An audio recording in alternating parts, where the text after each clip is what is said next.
And so today we are so pleased and thrilled, I should say thrilled, to have Donna Walker-Kuhne with us from many years ago.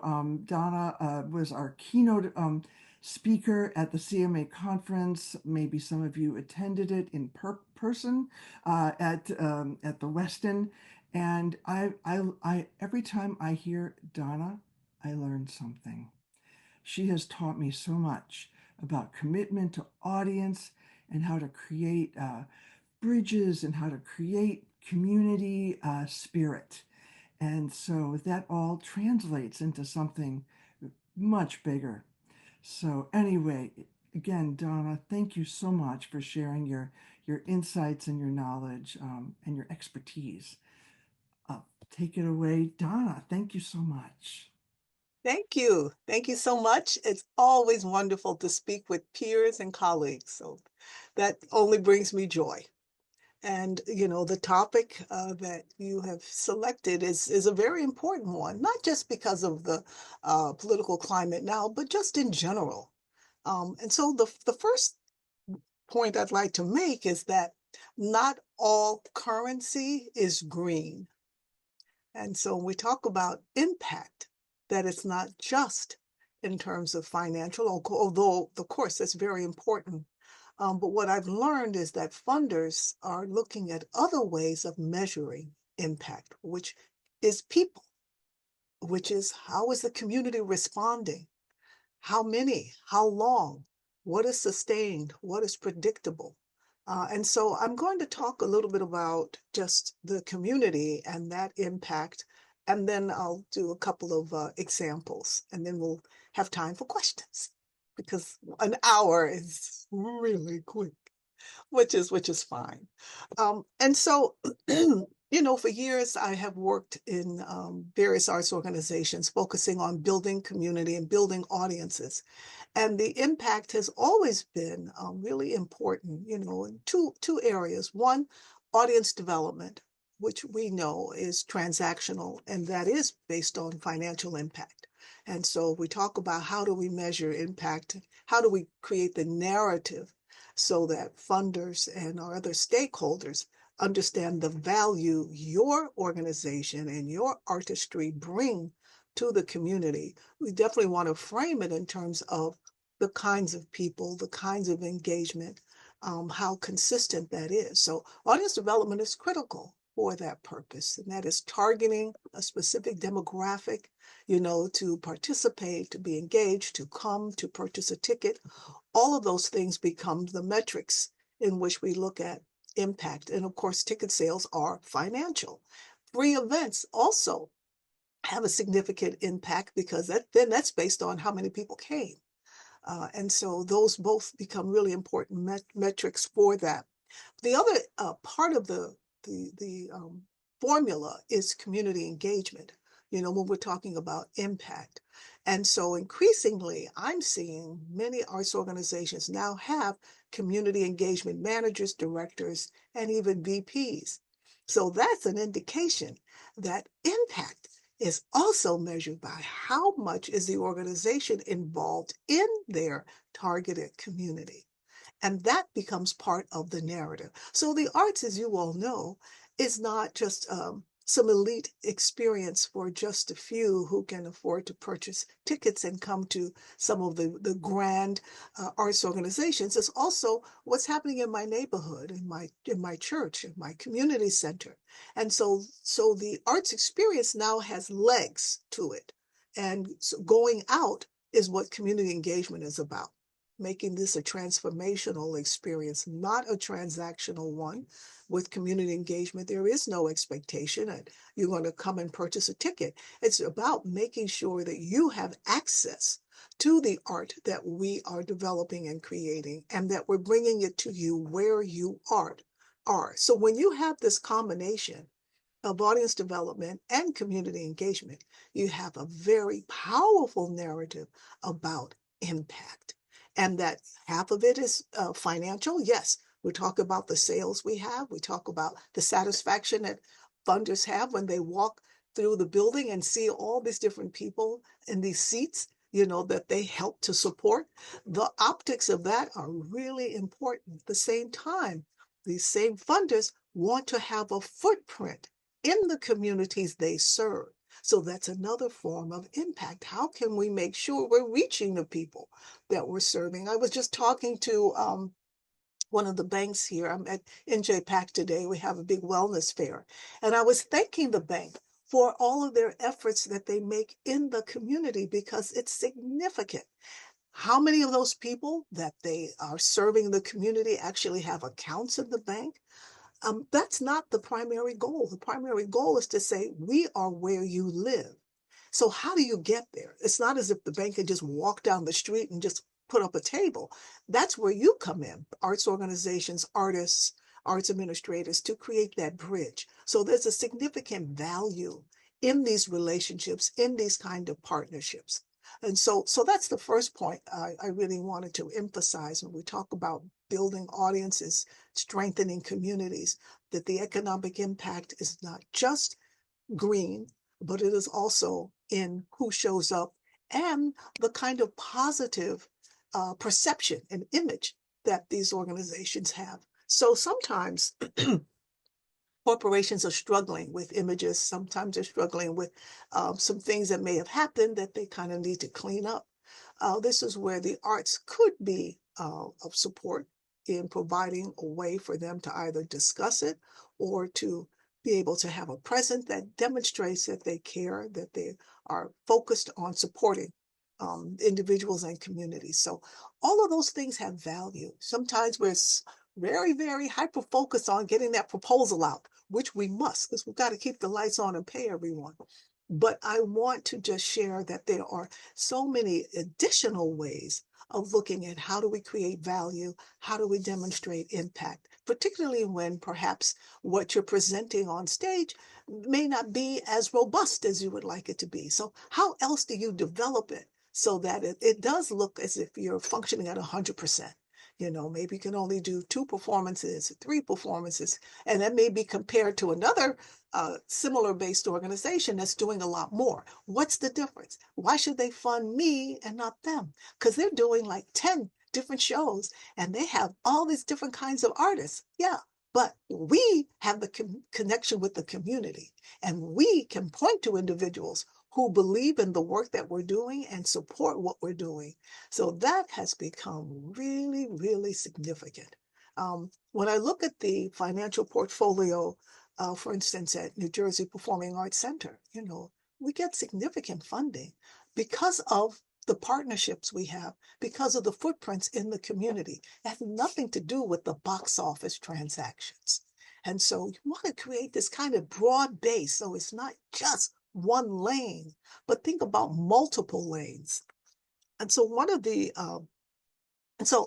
two things. You want to think about why is it that people want to be a part of your organization when we talk about impact from the community? Well, certainly, I think in today's climate, I believe arts organizations should also be focused on social justice issues and topics because that becomes very important to some funders, not all, but to some.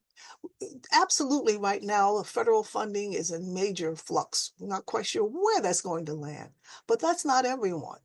And so we have funders, on the various levels, but we also have individuals who believe in various values that we have. So this also becomes an opportunity to seek them out. So as you're leading that conversation, you're talking to them about, of course, we are an arts center, arts organization. We present this.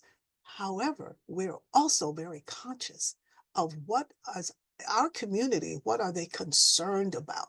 That's when we're addressing the whole person. So social justice is one of the ways to do that. And, we have received significant funding for social justice programming because that's important to the community. That has an impact on how people feel safe to come out to even buy a ticket for a show. It's like, well, yes, they're addressing my concern. They've given me solutions, things to think about, people to contact. So we have to think about the whole person. Now, it's not just a ticket buyer. I think another reason people come and we look at success in sustaining our relationships with our funders and donors is people Who do they know? Because as you know, from a funding perspective, people give money to people. And where I've seen the deal come together beautifully was when it was a heart-to-heart connection. Yes, we love the program. It's great. This fits our values. This is what we're looking for. But you're not writing the check to a computer, you're writing it to a person. And so you want to think about who can represent not just the art that we're doing, but the community component as well. Who is helping us to craft that, and how can they narrate these experiences so that the funder gets a sense that, wow, touching all these people? I didn't even know that. I just thought we were, taking care of this one initiative. And you're telling me now we're taking care of people in this neighborhood. We have a whole health initiative. We're taking care of the kids. Oh my goodness, this is fantastic.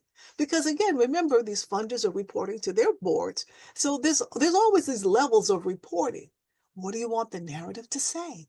You want it particularly now where there's so much fear and anxiety, and uncertainty. So how do you bring this level of calmness, of assuredness that we are advancing straight ahead, that of course we are aware of some of the erasures, shall we say, but that doesn't stop the art from thriving. And that calmness comes from, because I've got this group, I have this group, we've done this program in this neighborhood. You have things other than just the box office, income. So people is so important. Who are the people? We want to be able to describe those and talk about that. And then, of course, the programs as well. And I think that, arts programs have to do more, and I'm sure all of you are, more than just the concert or, the performance, but there has to be additional ways of discussing, of playing, of thinking about an arts experience. That's when I think there's major success. So I look at New Jersey Performing Arts Center that, yes, presents 700 events per year, but half of those are free events that are a direct response to what the community said they wanted to see and experience. And that becomes another layer and an avenue for people participating and adding to the currency that this organization has. So when you're doing your final reports and you talk about the number of people you serve, so you have your box office numbers, of course, you have the number of audience members, but then you have this whole nother set of numbers of people where you've been going to visit their events, they've been coming in to see your different programs, free programs, panels, all kinds of things. That's a whole nother conversation that together indicates that this really is an organization that's holistic in their approach, that is successful in how they are engaging various demographics. So that also is important, but also kindness, so that we're not caught up in the frenzy of today, but we know that the arts comes from our hearts. And we want to make sure that however we're conveying what we're doing, the messaging is wrapped around a spirit of kindness. I find that also there's a lot of responsiveness for not just donors and funders, but for audience members, for everyone. I like those people. They're nice. Just that. Oh, okay. Second, what's on the stage? Because not everyone likes what you present. Not everyone understands it. My gosh, when I started working at the Public Theater 30 years ago, I didn't know anything about theater. My background was classical ballet. I can tell you all about that. But now I'm at the theater working with George C. Wolfe, and these plays, I thought they were horrible. I said, what am I supposed to do with this? I don't even like them. So how am I going to market them? I don't know what they mean. So I had to learn, and I had to figure out it's okay. Some things I may not like. That's okay. But my job is to engage and embrace as many people as possible. And so I focused on institutional building. I stopped telling people, you're going to love this show. Oh, I promise you. Well, I don't do that anymore. I say, the institution is so happy you're here. We welcome you. We want you to have a great time. And Some folks they'll email me and say, Donna, you're right, that was wonderful. Or what was that about? Well, tell me what's next. And so I think not limiting ourselves to just what that one experience will be, but thinking about the whole experience framed with kindness, which means your house staff understands their role. Anyone that touches the public understands that they are part of the experience. Then all of those factors together also make it a place where funders can see success, but also your audiences want to continue to come because they feel good and they feel welcomed. What does that look like? The welcome. What happened when I walk through the front door? And it's the same for when they come, when the funders come for a site visit or a meeting. How are they approached? I was in a meeting a few years ago with the funder that we have been working with for years, and we just could not figure out what would be the thing that would really make them feel. And we were doing, this was a Latino company. We're doing Latino programming. We had all kinds of things we're doing. I happen to have a book with me. I created a program called Books on the Move. It's a literary program where we partner with libraries and we bring books to give to families, hardcover books, very important, hardcover, not soft, that highlight multicultural, iconic artists who have performed at the Arts Center. And I happen to have with me the book on Tito Puente, because he's one of the artists that has performed here, and he has a wonderful children's book. So I just had it out, brought it and put it on the table, and I was just going to give a little case study about how we've done that with the library. The funder said, Tito Puente, a friend of mine, you using his book? Oh, this is incredible. And he started telling us all these stories about Tito Puente. A week later, we got the full amount we had asked for. So what does it take? Sometimes people might call it magic. Sometimes it's everything. It's everything. So think about that as you're building your narrative. So those are some of the important points that I think I want you to think about. Then there's the wanted to share. Let's go to this one. What do I see in terms of trends of funding and demonstrating impact in health and wellness? I don't know how many of you have stepped into that lane, but I encourage you to run. It is absolutely incredible what's happening in this realm. So there's a program called Arts and Wellbeing that has been developed at New Jersey Performing Arts Center. It is the first arts center in the country that has a department solely focused on building arts and well-being initiatives in the community of Newark, New Jersey.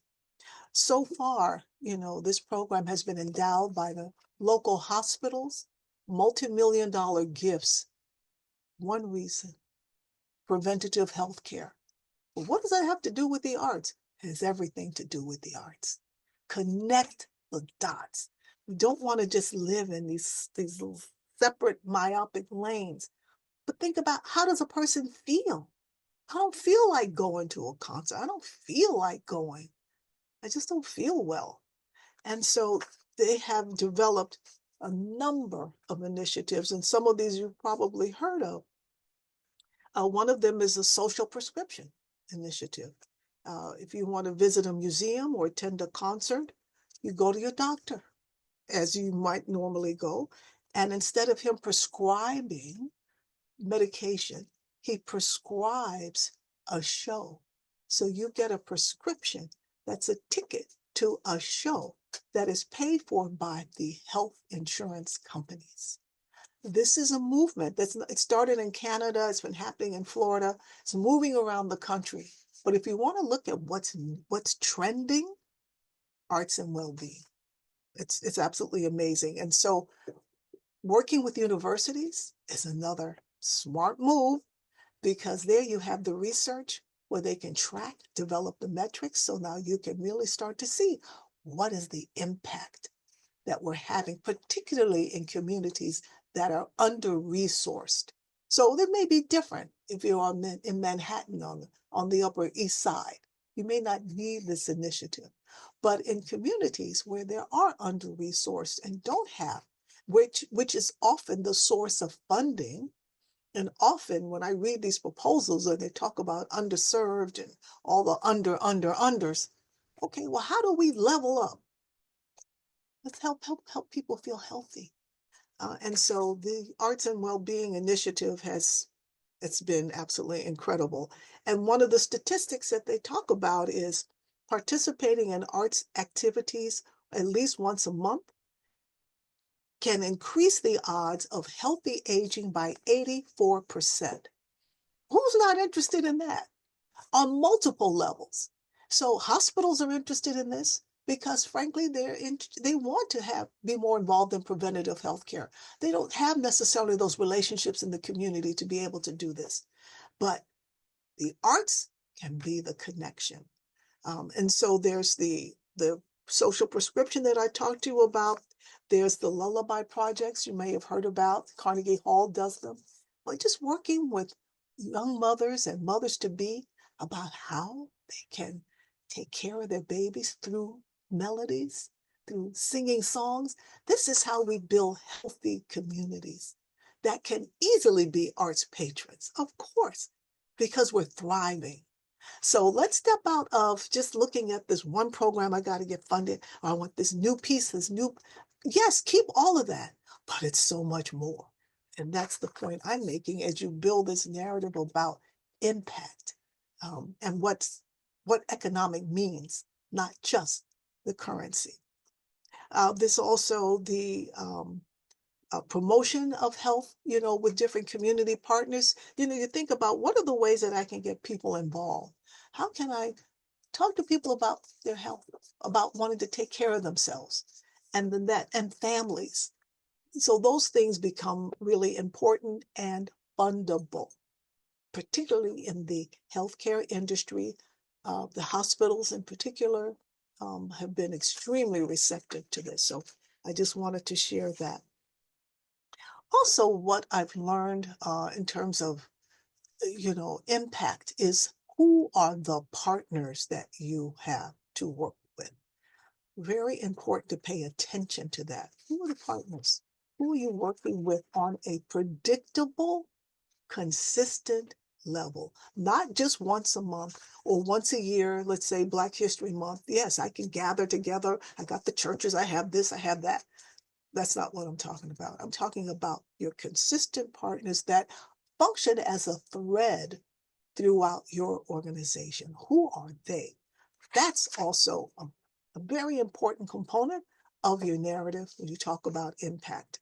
So who would these partners be, or people who trust you and you can trust them? Because trust is fundamental to any partnership, as you know. So you have families, you have advisory councils. I hope each and every one of you has advisory councils because they help to shape your understanding of what people need, what they're interested in, expectation of support, attendance, all those things. You need those advisory councils, trusted voices in the community who serve on a voluntary basis.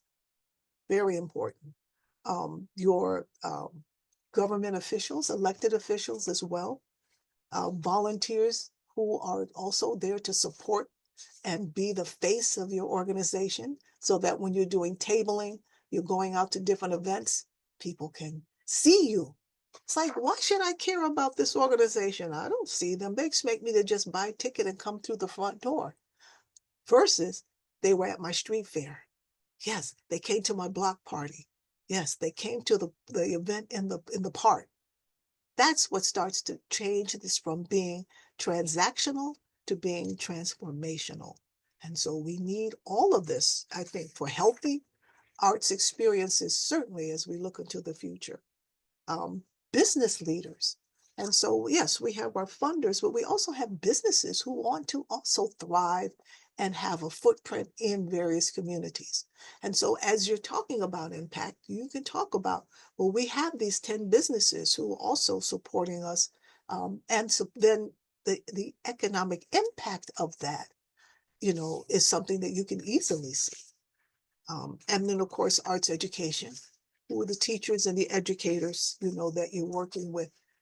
that are helping to feed young minds, because that's also of interest to funders, is what are you doing for the next generation? How are you fostering that interest? And you want to be able to say, beyond just teaching and having them come in and the workshop, what else are you doing? That's important to impact. And so as you're building this final report narrative, in addition to the number of audiences, the number of income, your footprint in the community, you want to be able to talk about your community partners. That shows impact. You mean people partner with you? Oh, who do you have? And you want to be able to list local neighborhood associations, block associations, academic institutions. I love partnering with colleges. I think they're fantastic. Not the students, the administrators and the professors. Students come and go. I love them. I've been teaching 38 years at NYU. Love them. However, I know what I can count on are the professors and the administrators. So I offer that. I think any of the local arts councils should also be community partners that you can articulate. And so it's this map that you're showing of 100% of what a person's life is like and how they are connected to the arts, in a very significant way. Also, I think having these partnerships, you're able to always understand how the audience is feeling about the art that I'm presenting. Is this really what they're interested in? Do I need to do more of this? Maybe less of this, bring this person back. So you need to have that kind of feedback that you can work with on a regular basis.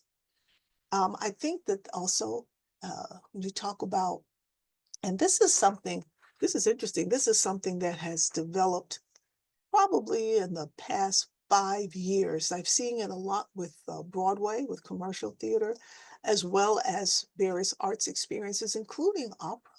The Met Opera, when they did Fire Shut Up in My Bones, and that is the partnerships with Black civic and social organizations. That is something that funders are now looking at as significant because, one, that's a demographic that has at least a medium amount of income that can be tapped in for various things. If it's a bank, if it's, financial, it's a pharma company, they know that maybe these are organizations that we can tap in for further opportunities. But also it demonstrates a layer of individuals who have tuned into these arts experiences. So for instance, the Broadway shows that are either by Black playwright, have a Black cast or Black theme, most of them have a Divine Nine night. Now, what is that? Divine Nine are the 9 original Black sororities and fraternities that evolved out of the Black colleges. So graduates of these, and most of them came out of HBCUs, and most of them, I'd say 90% of them, are doing very well in their lives because that's part of the training to be in the Divine Nine and then to have graduated from HBCU. So that's a target demographic that will be happy to purchase tickets for something they feel that's important. So you talk about economic impact, it's direct. This is not a freebie. Divine Nine nights are paid tickets to be together. Why do they do this? Because they can be together. All the Divine Nine can come. They wear their sweaters. They hang out. They can talk. Sometimes there's a reception. Those are extremely popular and are now being built into proposals. And so you want to know what's the outcome. Okay, great. So now we're bringing in this layer of Black professionals that may not have been really targeted as consistently as before, and now they are. This is something else funders want to see. How are we growing these audiences? So the Divine Nine, not only Broadway, but they're for dance. We did it for Alvin Ailey. We had Divine Nine Night. We did it for the Whitney Museum. We had 800 members. We did a big group photo, and the Divine Nine, they have websites, not websites, I'm sorry, they're on the social media. They have their pages, and they had close to 500,000 hits just looking at that. So when you translate that into impact, it's like, how else would the Whitney Museum had exposure with this 500,000 Black women from the sororities that's on social media. Where else would you get? Can you buy that? Can you pay for that? No, that came from relationships. That has an impact because those same women, they become members. They can come back because I had a great experience, had a wonderful experience. So you got to think about this in lots of different ways. So the Divine Nine, the women's clubs, social clubs, very, very valuable. Um, Next is the faith-based leadership. So we look at our ministers, and we know there's thousands of churches. So when you think about, again, how do I describe the impact that I'm having on these various communities? This is a very important lane within the faith-based community. Arts and spirituality intersect beautifully. It's up to you to make the connections. I remember years ago, I was working with New York City Opera, and we had just done Margaret Garner. That was an opera about a woman who's slave, Black female slave, who murdered her daughter rather than have her being brought up as a slave. And it was a big production, and obviously a heavy topic. And my company was tasked with bringing in the Black audience. I thought, who am I going to get to come and see this? But anyway, we did, and we had 37% of the audience was Black, which was unprecedented. And so that was something that they were so proud and wrote about, in their next year's proposal. So they got funding to bring us back as consultants, to continue that because the impact was clear. Even though this was a story that was not so positive, the history was important and the way they were treated. They hired a Black catering company for opening night. Many things that were done that were gestures that said, we see you, we welcome you. So when you invest in communities, then you can see the impact. It kind of all comes together. But I remember after we finished that, they asked us to work, continue working in various communities. And so we took one of their Black opera singers during January, MLK, to several Black churches. And she sang Coretta Scott King's favorite arias. Now, who even knew she had favorite arias? I didn't know, but they had done research.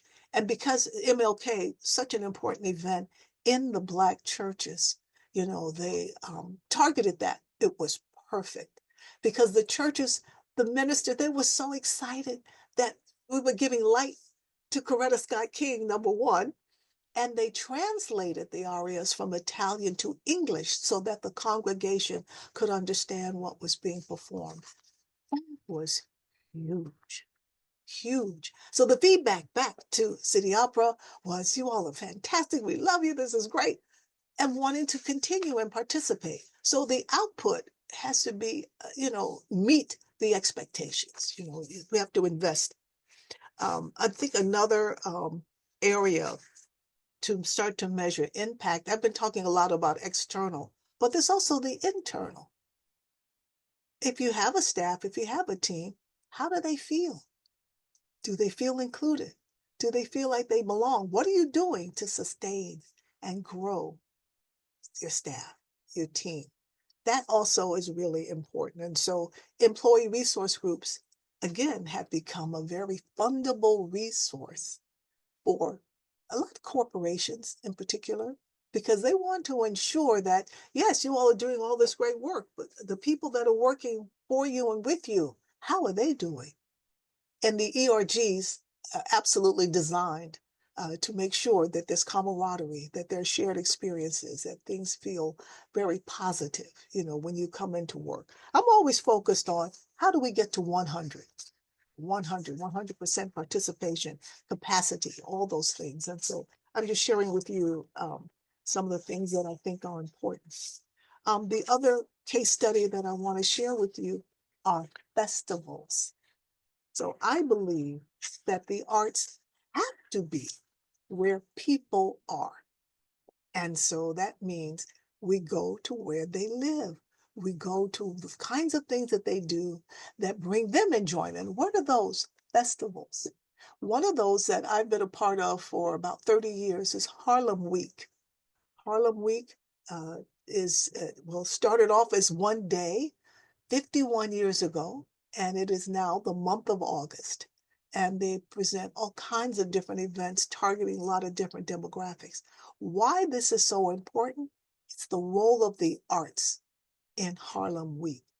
So when I first started, I would bring the cast members from Broadway shows to Harlem Week. Why was that important? Nobody was coming. Nobody was bringing artists to Harlem Week because, all the different beliefs about, oh, there's these people in Harlem, they don't know what they want. Oh, it's this, it's that. It was incredible. First of all, the ticket sales just shot up through the roof because people were able to see, oh, this is what that's about. And they came to me. There's something so significant about coming to where people are. You can't buy that. And so we started with that 30 years ago. And now I have what's called Broadway Row. Broadway Row is the whole street, 135th Street, between Adam Clayton Powell and Lenox Avenue, Malcolm X Boulevard, that's filled with exhibitors from Broadway shows. Disney has 2 booths because they see the impact. They know what that's going to do for them, promoting Lion King and all the other shows. I have the museums that are there. The Met Museum is there. You have to be where people are so they can talk to people one-on-one. So the arts, that's another place for you to go. There's organizations who have been coming for years. They now get grants to be able to pay for the staffing, for the booth rental, for all the material that they produce for that, because they've been able to demonstrate the impact. We go to our community, and now we see them results in people coming to see shows that they hadn't come to before. So that's been amazing. So Harlem Week last year had 611 million impressions from all the various media sources for all of the vendors that were there for Harlem Week. So imagine the opera companies, the museums, the jazz companies, the ballet companies, they were all there, Broadway. They were all part of that 611 million impressions. So that becomes something that's translatable to impact. It's like we were part of Harlem Week. They can use these statistics. They are accurate. They were reported by the PR firm that covers all of Harlem Week. They also talk about, the media placements. So not only were there these impressions, but they were in all of the various publications, broadcast, print, digital, social media, all of these things. And so being a part of these conversations is another way to demonstrate impact. You don't have to do it always by yourself. You can become a part of something that's already set up, that's already well structured, that you can, frankly, piggyback off of the success that they have. So some of the things of the programming that allows the arts organizations to have a deep presence is there's a big day-long performance that happens in Grant's Tomb. So the arts are always there. They usually have a dance performance. They'll have some music. Again, there's 14,000 people that come to that and 5,000 online because everything is live streamed. So you think about that, you think, wow, where can I perform before 14,000 people for free to the target audience that I have and be able to report that out in my narrative when I do my year-end annual report. So that's one. There's another one about, there's a children's festival. So we find the museums love that because it places them directly in that arts education lane where they have the kids come, they're drawing, they're doing all kinds of fun things. Not everything is people coming to your museum and coming through the doors. We're now in Harlem, we're in the park. And so that becomes another measurement of success. We have the Harlem Day.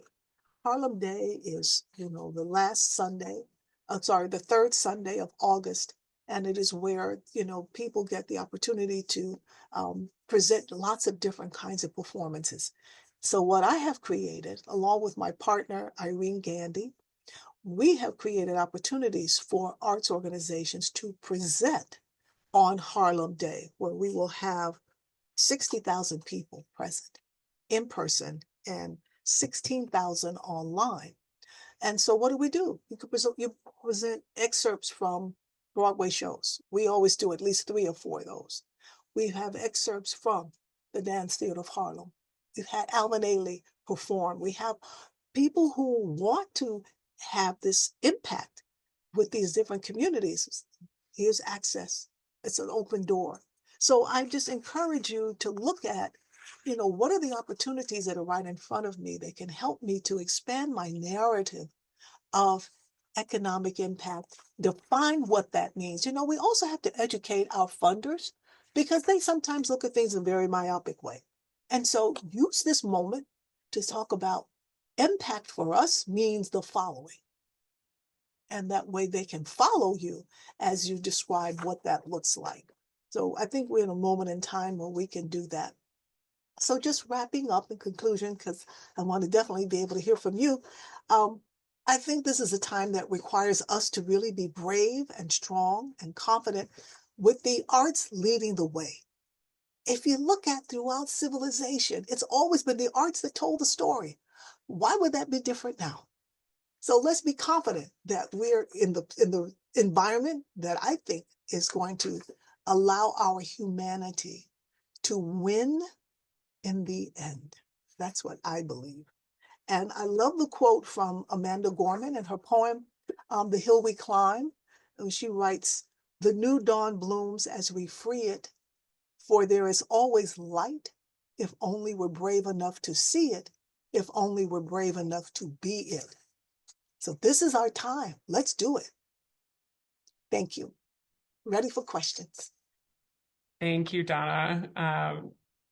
I love hearing you speak.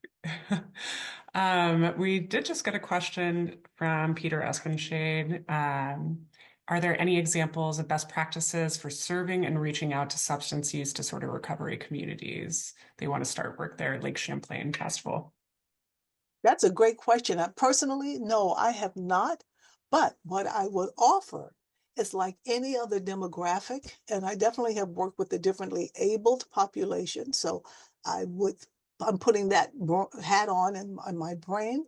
I would think that everything is slow, meaning take your time and ask them, what would you like for us to do? What will be something that can be predictable, can be sustainable? And then to be open to trying different kinds of experiences. You will then land on what works. It's like building a formula. So think about an advisory group. People love to be called an ambassador, or I'm an advisor, so-and-so. It brings prestige, especially if you're not invited to anything else. And so that may be where you start, is bringing a core group together of people that that if you have built a relationship with, and you feel that they trust what you're trying to accomplish by helping them heal, and start to talk about, okay, we want to think about this arts experience. What should that look like? And take it one step at a time. The things that I described over the course of my 40-year history, nothing has been like, oh, this happened today, tomorrow we're good. No, it takes time. So you enjoy that process as well. So that's how I would start that. That's a great question, and I hope that you're able to move forward on it. Yes, this was actually going to be my question to you as well. Catherine Cochran says, your examples seem to focus on larger organizations with house ensembles of actors and musicians that can be deployed to community events. Many chamber music presenters are small and don't have house ensembles. What do you suggest for smaller organizations? Same thing. The small, actually, frankly, the smaller could be more effective because it's just less just less of the organizational structure that you have to go through to just make it happen. I mean, frankly, like when I'm working on a Broadway show, I have to go through like 4 different levels of approval to bring an artist out, let's say to a church or to a club or to do something. So I stopped that. At the meet and greet, where everyone comes together for the first rehearsal and everybody's really happy because they got a contract and a job, I go to the different artists and I'll say, my name is Donna. I'm working on the marketing for this show. Let me have your cell number because there are a few things that I'm going to need you to do. I just need you to say yes and come with me. I always get that. So that's what I do. So that's just one side. To answer the question more directly, smaller, think of that as a benefit because now you can take the 1 or 2 musicians and they're nimble. You can move around. You can go to different places. You can do 2 or 3 events per day. How do you do that? So this is the thing. I think artists today have to be committed to helping to build audiences. I don't think they have the privilege of saying, just let me know where to show up and I'll be there with my instrument. No, we need you to help us. So that's just how I feel. I will say that to anyone. I was just talking with a colleague this morning. She's working on a show with an artist who's not well known and the music is a little different. And she was trying to book her to do a meet and greet. And she said, no, I'm not coming. I said, well, then tell her she'll have 5 people in the audience. I find that insulting. So breathe. What I would suggest with the nimble kind of art entities that you look at as a team and say, okay, where would you go? What do you think is important? Who are the 3 or 4 people on your list in your community that we should go and talk to? If they're part of a church, start there. And more importantly, depending on their age, find out what churches or associations their parents are part of. Because parents definitely want their kids to be successful. So I find they're great allies. That's what I did with the opera at New York City Opera. The Margaret Garner piece, it took place on a plantation and there was lots and lots of kids in the cast. I'm able to get permission to come to a rehearsal. I spoke to the parents and I said, I know that you want to make sure the house is full. So I just need you to give me a list of all of your friends with their phone numbers, and I'm going to call them to book tickets. And that's what we did. I just picked up the phone and I said, hi, my name is Donna. I'm a friend of so-and-so. And she told me to call you because you would be buying 50 tickets to come see her child in this show. May I have your credit card number, please? So that was audience development initiative, just boom, right to it. And so I think the smaller is an asset and see it that way. Please don't apologize for the size that you may have. It may be 1 person. That's fine. This is the art itself. So think strategically, where should I be? Where in my neighborhood do people gather? And then you keep building, you have to keep track of things, keep the names and contacts, build your advisory group, but I think you should feel very confident that you can have the same kind of results that is shaped to your resources. Absolutely. I think that people are saying an amen to that artists can't just show up and play, which is very true. Self-presenting is something that is, something that a lot of people do, but also when you show up in a community, I was actually going to put this comment in there that for presenters, I've been offered community engagement in my contract before, or just gotten a list of talked with the presenter about the important organizations like you were talking about, Donna. So that way, when you're in town, you can engage with them as an opportunity. It's small, it's something easy to do as well. But I think for smaller organizations and ensembles, especially when you are thinking about your economic impact, I'd love to hear your recommendations, especially if somebody's new to this. Where should they start with collecting their data and that sort of thing, if you don't mind talking about that? Start with where you are. Start with where your feet are. Who do you know? Who do you have? What are your resources? Then think about all the different affiliations. Where do you shop? You know, I've had amazing success. My second book, this is coming out in the fall, is called Champions for the Arts. And what I'm doing is acknowledging champions for the arts all over the country, people who have advanced the arts just because of who they are. One of them is Barbara's Flower Shop. Barbara's Flower Shop, they have two stores, one in Brooklyn, one in Harlem. Fred Powell was the proprietor. He has since passed away. But Fred did the flowers for my wedding 30 years ago. And of course, we got to know each other. He knew I worked in the arts. And one day I was working at Dance Theater of Harlem at the time. And I said, you know what, Fred? I got these flyers, I'm really trying to get people to come and see ballet. Would you mind just taking them wherever you go? And Fred said, I deliver flowers to 30 of the largest churches in this city. I will be happy to take the flyers. He still does that. Even though he passed, his daughter picked up the mantle. She said, my father really believed in this. What's the impact? The ministers trust the flowers more than me. They don't know me, but they know Fred. They know Barbara's flowers. And so now what Fred used to tell me, he said, Donna, they're calling to ask me what's next. What's the next show? What do you have? That's impact. So start with where you are. Look around you. Look to the right. Look to the left. That's how you start. That's how you start to build your database. And then, of course, you reach out to all your friends, your contacts, your social circles, and start to really develop that. But like anything, you have to feed it. It can't just be, I got a list. Now, what do you do with the list? I started a newsletter. So that's one of the ways I feed my list. And what does my newsletter have? Whatever I want is mine. So I put in there shows that I think are valuable. If someone says, here's a discount offer, I might put that in. I started writing my blog because I wanted to have platforms to talk about things that I'm concerned about. So you take action. Don't expect anything to come to you.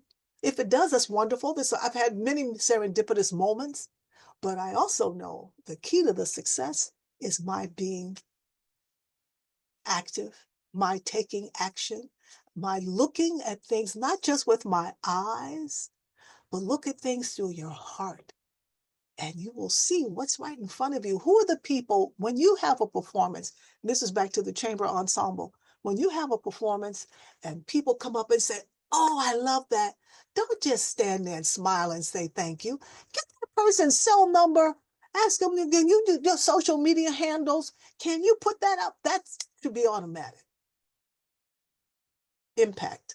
They told you what they would do. That was the subtext. We missed the moment because we're so busy basking in the compliments. Okay, we get that later. Get the information so you can move on that.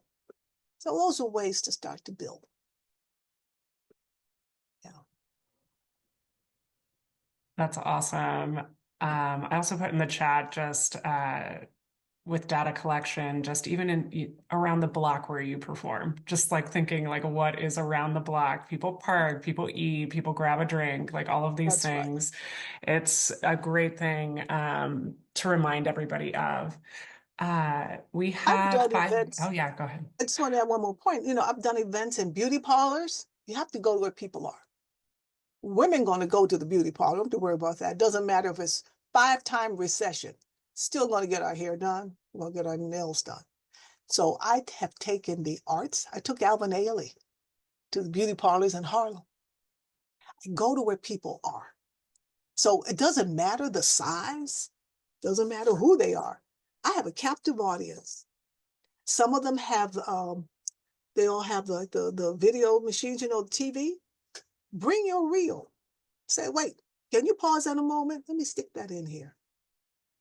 That's how you really, really build audiences, regardless of the size. And for the chamber groups, which is fabulous. I love the chamber groups because they're nimble and the music is beautiful. ERGs are looking for product. Why? You got the Hallmark calendar. You got to fulfill all these obligations. What am I doing for Hispanic Heritage Month, Black History Month, Women's History Month, Pride? You have it. You've got composers you can choose from, artists. So that partnership with the corporation, with the employee resource group, that's your way in. Then find out what else do they have? What are the larger events? And then, because you're going to do a brilliant job, so they'll recommend you for that. Then the next thing you know, you're talking to marketing and sponsorship. Perhaps they can underwrite a series for you. That's how that moves. Get in there. So start to again, research is everything. You're saying, I don't have time to do research. I'm the performer, I'm the arts administrator.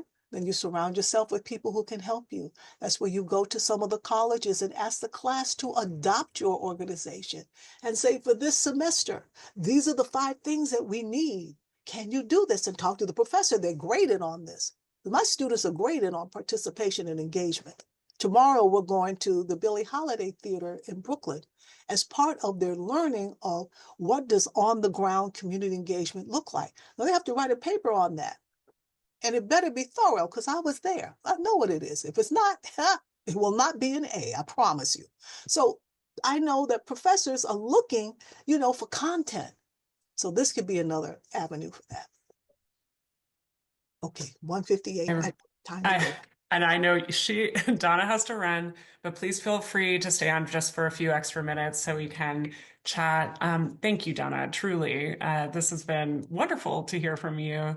And yes, everybody was saying amen earlier, and I will say amen again now.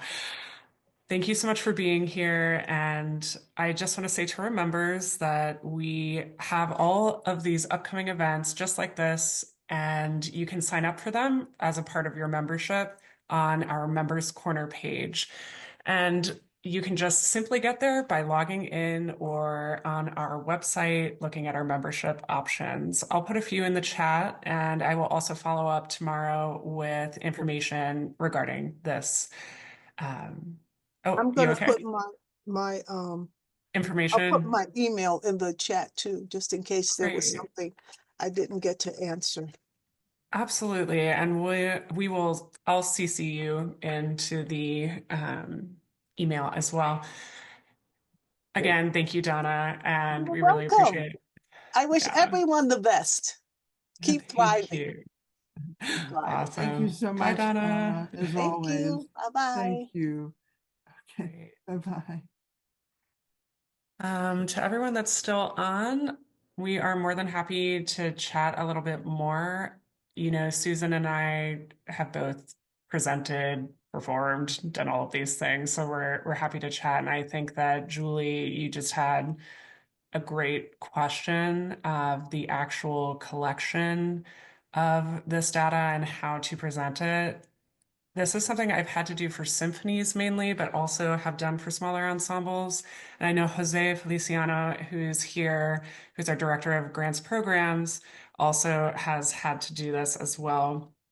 That was sort of the reason why I brought up, where are your constituents parking? Where are they eating? Where are they drinking? So these are the things that you can say approximately this amount of money was made in our community on the nights of our concerts. And so looking at, if you're presenting in different venues, looking at, all of the surrounding businesses that are there. I like how Donna was talking about really creative ways of proving your impact, that's data that you will use for grants. It's data you'll use for making your case. But like I said, my main experience in doing economic impact is with the local business councils, which is really important to do. Your city has more information than you realize. So getting in touch with your city representative, I really recommend that. And Susan and Jose, hop in because I know we all love talking about this. Right. And so anyway, when I was presenting, and also, I wanted to reach out to people beyond our concert hall, beyond our concerts period. And so we went into communities, and CMA has had, and Svetlana Kavalin is here. She's one of our past residency partnership grantees, and they did a very creative program uptown in Washington Heights, where they did Peter and the Wolf, but translated the narration into Spanish and had kids do the narration, and they performed. So there are so many creative ways that you could. I love what she said. Go to beauty parlors. They have chairs, and so whoever gets the chair, that's the VIP seat. So anyway, there's so many creative things that you can do that are engaging, and like she said, start with where you are, your own backyard. So, and I know that Jose has all the numbers at his tip of his tongue. So let's hear from you, Jose. And I don't know if you just saw the question in the chat, Oh, Jose, oh, that is about CMA's resources or guides on this topic. Mhm. Yeah, so I can follow up on a combination of both what Susan said and what those resources look like. The resources will actually be on our website and more resource links soon, as well as there is an additional workshop in the works regarding the way to present data and do storytelling around data. Prior to being here at CMA, my hats have been being a presenter as well as working with local arts agencies through being the manager of granting programs at an arts council in Connecticut, actually one of the largest arts councils in New England. So our portfolio really was taking the pulse on everything that was happening in our towns and cities that were served by the arts councils. Um, what that means is that one, look at your local arts agencies for information with everything that's been coming up in terms of federal cuts and the impacts of those on individual states, right? Your local arts agencies understand what's going to be happening in your local economy. More than anyone else in terms of having the data, right? Because part of their job is literally to present counter arguments in places like Washington, D.C., right, and on Capitol Hill to make the arguments for those economic impact and dollars to keep on flowing.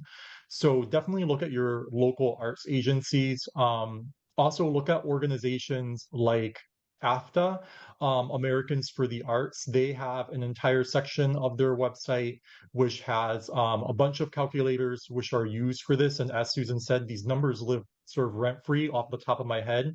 Right, the average nationally for each person that comes to a concert, they create $38.26 worth of economic impact, right, in their town or city.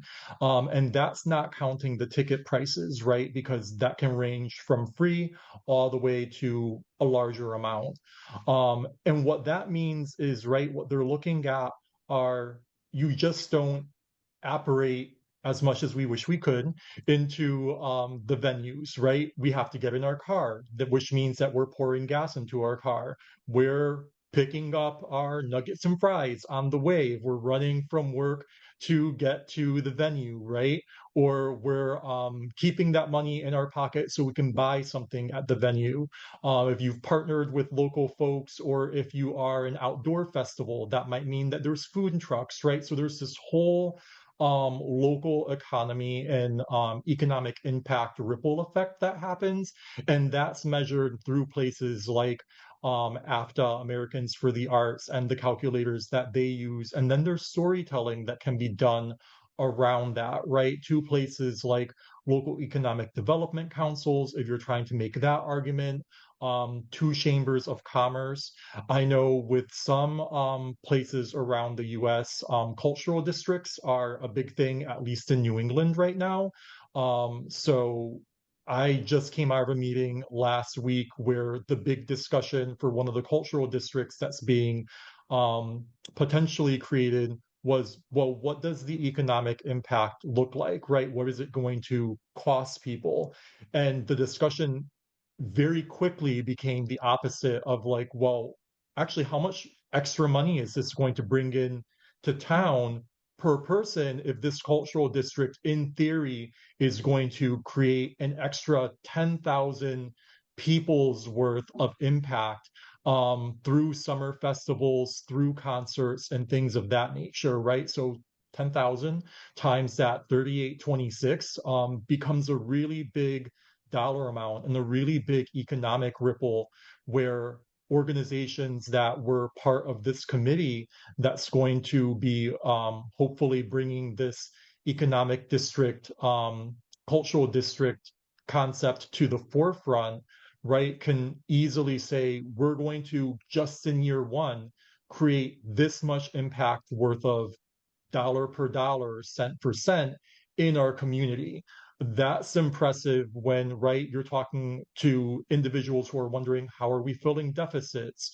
How are we creating, right, new workplaces for people with the shifting economy and things like that? So definitely, right, think in terms of the broader picture and keep an eye out on our newsletters and also other information that comes from marketing communications and from advancement, right? Because when those other workshops come up, um, learning about that storytelling, thinking in real time and having discussions like that will be what we sort of want to do as a group, because it really helps to, right, create the arguments that we need to make for our individual audiences and for the people that we're trying to serve best. I'll hand it back over to you.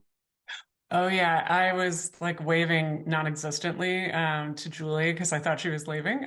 So apologies for that. Yeah, I just wanted to open it up. Are there any questions that you'd like to discuss? Any last things? I just want to mention that I posted some links in the chat. The Arts Action Fund state fact sheets. So they have one for every state. And then the arts, then the impact explorer.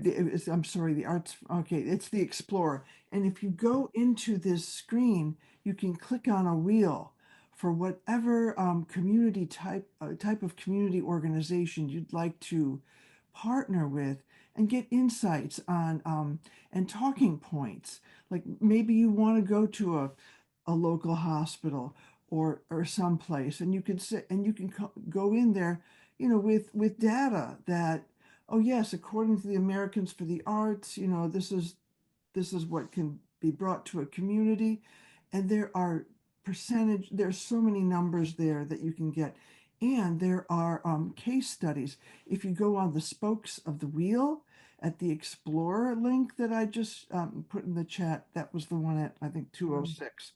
Anyway, you just click on whatever type of partnership you want to make, and there are plenty of talking points for you. You don't have to, rack your brain and think them up. It's been done for you. Yeah. And in the Susan. words of Austin, Kleon, right? Steal like an artist. Yes. This is public facing language. It already exists. You don't need to rack your brain to think about how do you talk about arts and health. There's 14 pages when you click on the arts and health link, just talking about, right, sort of tell me like I'm five, arts and health language. Right. So a lot of the work has already been done and it's not as scary and as inaccessible as sort of it seems to be at first glance. What's really useful is, right, if you're unsure about policy and advocacy and politics, right, it seems like a scary and inaccessible world sometimes because it's changing so quickly, but those arts action fund sheets actually list out every single bill, whether it's a Senate bill or a House bill in your individual state that is on the table for, right, impacts for arts and culture funding. I think New York has something in the neighborhood of like 30 bills that are coming up. Connecticut, just in the past week, has had 5 bills coming up. I just submitted a piece of testimony to my state's legislature, to the Appropriations Committee, who has a bill on the table, right, that's coming up on how to provide extra arts funding for our state Office of the Arts. So, and that's one last place, right? Every state has a state Office of the Arts, or Yeah. whatever your state calls it, but they have an Office of the Arts that works on arts and tourism and arts and culture, right? They also have their finger on the pulse, and part of their job is to serve you as the organizations that serve your states, your cities, your towns, your parishes, whatever it may be, right? Depending on what level of government you impact. And that's a place to look for resources as well. They're also a really good place to look for grants, specifically in terms of funding that's creating local impact. Right now, a trend for a lot of states is micro granting. But Yes. $2,500 is $2,500, and it's typically general operating support. So they're just looking at this idea of impact. And if you can answer the question of how it makes an impact, you have general operating support, right at your state level that can be given to you. You know, and the other thing is, these places that Jose is just mentioning, they have people that work there, and they are resources. Email them, meet with them, call them up. Same thing here at CMA. Email us. We're here, so we're happy. Yeah, I just echo that with Susan. And thank you, everybody, for coming out. I just cannot say enough about collecting your data and prioritizing it in all of the ways that you might need for a report. It is hard to do when you're exhausted and blah, blah, blah, blah, blah. I completely get it. But one of the most important things that I think people forget to track is who has traveled to come to your concert. And once you know that, you can add that to your economic impact. So those sorts of things. It builds and builds and builds. Here in Atlanta, we have Woodruff Arts Center, who publishes their impact every year. And if you are like thinking about it as if you perform there, or if you are part of that, you can take from some of those findings and say, this is a similar arts organization that blah, blah, blah. So things along those lines. You don't have to, yes, zip code, absolutely. Ask for a zip So, code, right? Because anyway, thank you so much for coming today. We really appreciate it. We'll follow up, and you see that we'd love to talk about this, so please do get in touch, and I will follow up tomorrow with everyone.